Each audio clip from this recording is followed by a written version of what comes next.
د سر پړونی لري نکړي د کابل د نصیحت سه ډکه کیسه چې دیونه ویني اور بل خورکۍ دا کافران چې دیونه ویني اور بل خورکۍ. محترمو عزتمنو، کله چې موږ هغه کیسه بیان کړه چې فیسبوک یو کورنۍ څنګه تباه کړل، د هغه څه وروسته د هر طرفه هر علاقې والا د خپلې علاقې رښتینې کیسې زموږ سره شریکې کړې. د هغو خواهش دا و چې دا نشر سي، کیدی سي څوک د دې څه عبرت واخلي. که چیرې هغه موږ نشرول شروع کړو نو په پوره کال کې به ختم نه سي. خو د هغه څه یوه موږ ستاسو سره شریکول غواړو. کیدلی سي چې یو خور یو مور دا عملي کړي، د یو کور مشر دا عملي کړي او خپله کورنۍ خپلې خوندې او د خپلو لوڼو عزت خوندي کړي. هغه کیسه دا ده چې هغه سړی وایي چې زموږ د کور وڅنګ ته په یو کور کې ماښام چغې سوې، نارې سولې، نو موږ ډېر په منډه ژر ژر ورلو چې ځان خبر کړو چې څه پیښه سوه چې په دغه کور کې داسې ویر او ماتم شروع دی.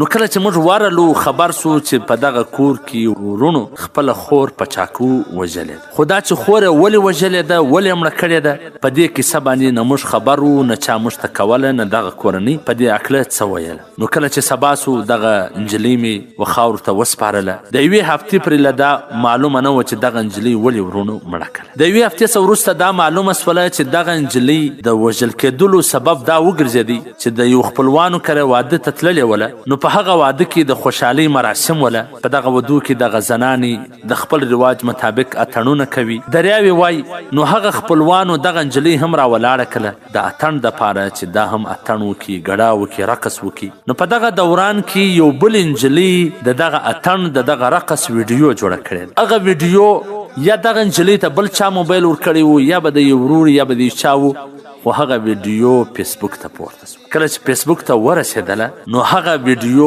په فیسبوک کې د دغه نجلۍ ورونو ولیدله. نو اخر دغه ورونو دا فیصله وکړله چې دا زموږ خور اتڼ ګډا ټوله دنیا ویني، دا څنګه بې عزت او ناوړه عمل کړی دی، د دغه په سبب خپله خور په چاقوګانو وهلو سره ووژله. عزتمنو، د دغه واقعې په څېر یوه واقعه په کوهستان کې هم پیښه سوله چې د پاکستان یوه علاقه ده چې په یو کور کې زنانو د واده مراسمو کې اتڼ کاوی. د هغه ویډیو جوړه سوې وله، هغه ویډیو راووتله. نو د هغه څلور پنځه شپږ زنانې هغه خپلوانو مړې کړې. اول خو زه دې پلرونو دې ورونو ته وایم چې ته دومره غیرتي یې چې د ویډیو پر جوړولو چې نه په هغه ویډیو کې هغې زنا کړې ده، نه بدکاري کړې ده، د کور د ښځو په ماحول کې هغه اتڼ کوي. اگر چې دا جایز خو نه دی، لیکن د دې حق هم څوک نه لري چې په دغه وجه باندې هغه مړه کړي. نو چې ته دومره غیرتمنه عزتمنه چې زموږ خولې وچې سولې، موږ په دغه بیانولو ستړي سو چې ای ورونو، ای پلرونو، دغه ودونه د دغه رسم د رواجو څخه خلاص کی، دغه ودونه د دغه اتڼو د ګډاو د دریاو څخه خلاص کی. د نبی کریم صلی الله علیه وسلم د شریعت او د سنتو مطابق خپل ودونه کوي. په دې کې به خیر او برکت راځي، په دې کې به وسایي راځي، په دې کې به اساني راځي. پر تاسو لکه پر غوړ لوښي چې اوبه واچوي پر چا اثر هم نه کېږي، لکه په غوږونو کې چې ګوتې نیولې یا په غوږونو کې پنبه نیولې وي، نه دینداره نه بېدینه نه دې خبرې څه اثر اخلي.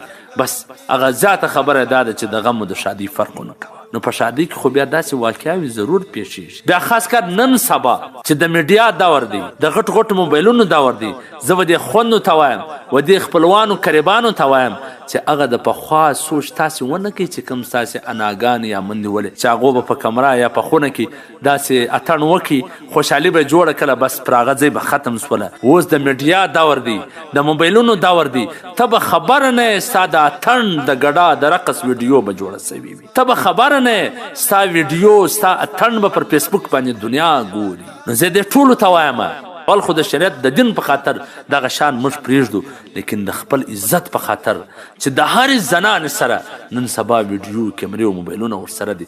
په واده کې داسې یوه ضرور وي چې د هغې سره ورسره وي. نو چې دا کیمرې ګرځي، دا ویډیو ګرځي، د دغه باپرده ښځو چې در اوسه نارینه لیدلې نه وي، په کور کې پټې وي، د دې د اتڼونو ویډیو پر فیسبوک او پر میډیا باندې چلیږي. نو بیا په غیرت کې راځي او هغه مړه کوي. زه دې خوندو ته وایم چې تاسې هم احتیاط وکړئ، داسې عملونو ته مه ورځئ، داسې ودو ته مه ورځئ چې په هغه کې رقص، اتڼو، ګډاو، دریاو دا شان شروع وي. او د هغه سرپرستو خپلوانو مشرانو ته وایم چې د خپل ودونه د دغه شانو څخه خلاص کړي. بیا چې د همیشه دپاره ژاړې، خو یوه ورځ راولاړ شه د دریاوې ماتې که دا وژړوه د هغه همیشه جړېدو څه دا ښه ده چې په یوه ورځ یې وژړی بس دا ښه ده. او کله یو واده وسي په خېشي باندې ښځې راغلي وي و هرې ښځې باندې نظر ساته دا ستا د کور د خوندو د لوڼو تصویران دغه خېشانې اخي پر هغو باندې نظر ساته چې یو څوک هم ستا د کورنۍ د یو غړي تصویر وانخي. د هر یو یې پر جیب باندې نظر ساته پر لاسو یې ساته چې موبایل یې راوکښي پر دا خوله یې وه چې موبایل یې په جو کې واچوه چې راوی نه کاږي. که داسې سرپرستي ته ونه کې داسې زور ته ونه لګې نو بیا به عزتونه داسې پر دنیا باندې نیلام. او دا میډیا والا دا فیسبوکان والا ته چې ته د خپل د څو لایکونو په خاطر د څو شیره په خاطر د څو کمنټونو په خاطر د بل د خور عزت پر میډیا باندې نیلام کې ای ته د الله څخه نه ویرېږي. ای ورځ به نه راځي الله به ستاسو دا پوښتنه کوي. ای هغه حدیثونه هغه الله چې وایي چې ته پرده خوندي که زه به ستا پرده خوندي کړم. ای چې تا د خور پرده پر دنیا باندې واخیستله نو الله ته به ته څه جواب کوي؟ الله به ستا پرده نه اخلي. الله به د قیامت په ورځ د ټولو مسلمانانو مخته رسوا او ذلیله وګرځي. په کور کې به ناستې الله به دې ذلیله او بې عزته کړي. د عبرت لپاره هم دغه ویډیو مه نشروه. د ضد او د حسد د وجې څخه هم مه نشروه. د یو کور د عزت په خرابېدو دغه خور یې اوس مړه کړله ویې وژله. ستا کور ته څه رالو؟ تا د لایکونو په خاطر تا د یو کومنټونو په خاطر د څو شیره په خاطر تا د یو خور ژوند واخیستی. په دې مرګ کې به دا ټوله ورسره شریکان چې کم څوک یې سبب ګرځېدلي دي کم چا مړه کړې ده دا ټوله به د دې په قاتلانو کې د قیامت په ورځ ولاړ. عزتمنو لږ خپل ځان ته سوچ وکړئ، لږ خپل آخرت ته وګورئ. مرګونه راځي، یو ورځ راځي د حساب کتاب ورځ سته. ته هم خور لرې، ته هم مور لرې. که ستا د خور ویډیو یا ستا د لور ویډیو یو چا داسې پټه جوړه کړې وي د عبرت لپاره یې نشروي، ستا به د هغه سره څه حال وي؟ ته به هغه ته څه وایې؟ ته به هغه ته په کم نظر ګورې.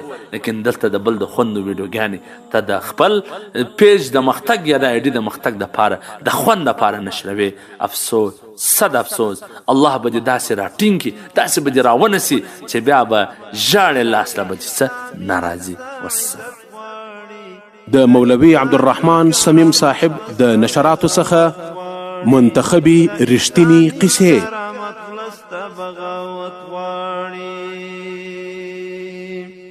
قربان اوستا په عزت مون خپل سرونه ګلې پد ساتو قربان او پر خپل مالونه ګلې ستا په درنښت قربان او خپل قسمتونه ګلې تا بساتو قربان او خپل ارمانونه ګلې خونن غربي دنیا یرغل ستا په غیرت غواړي د انسانی کرامت خلستا بغاوت غواړي خونن کفر دنیا یرغل ستا په غیرت غواړي د انسانی کرامت خلستا بغاوت غواړي پتمنی خور اسلامی دین ستا عزت غواړي د انسانی کرامت خلستا بغاوت غواړي د انسانی کرامت خلستا بغاوت غواړي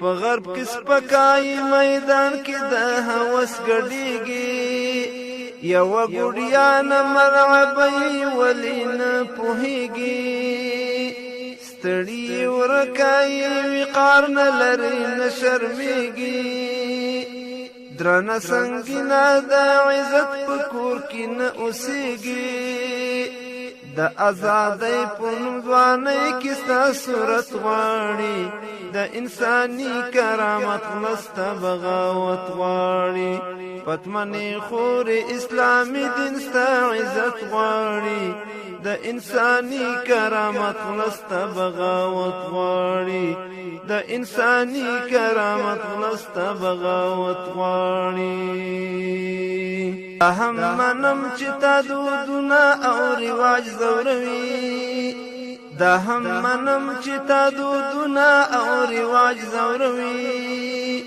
اسلام دین زوروي تا یو بد مزاج زوروي تا د ناسمو رواجونو بد علاج زوروي تا د ناسمو رواجونو بد علاج زوروي تا بدینی تا جهالت تا احتیاج زوروي اسلام دا ټول ردوي تا ته عدالت غواړي د انساني کرامت لسته بغاوت غواړي اسلام دا ټول ردوي ته د عدالت غواړي د انساني کرامت لسته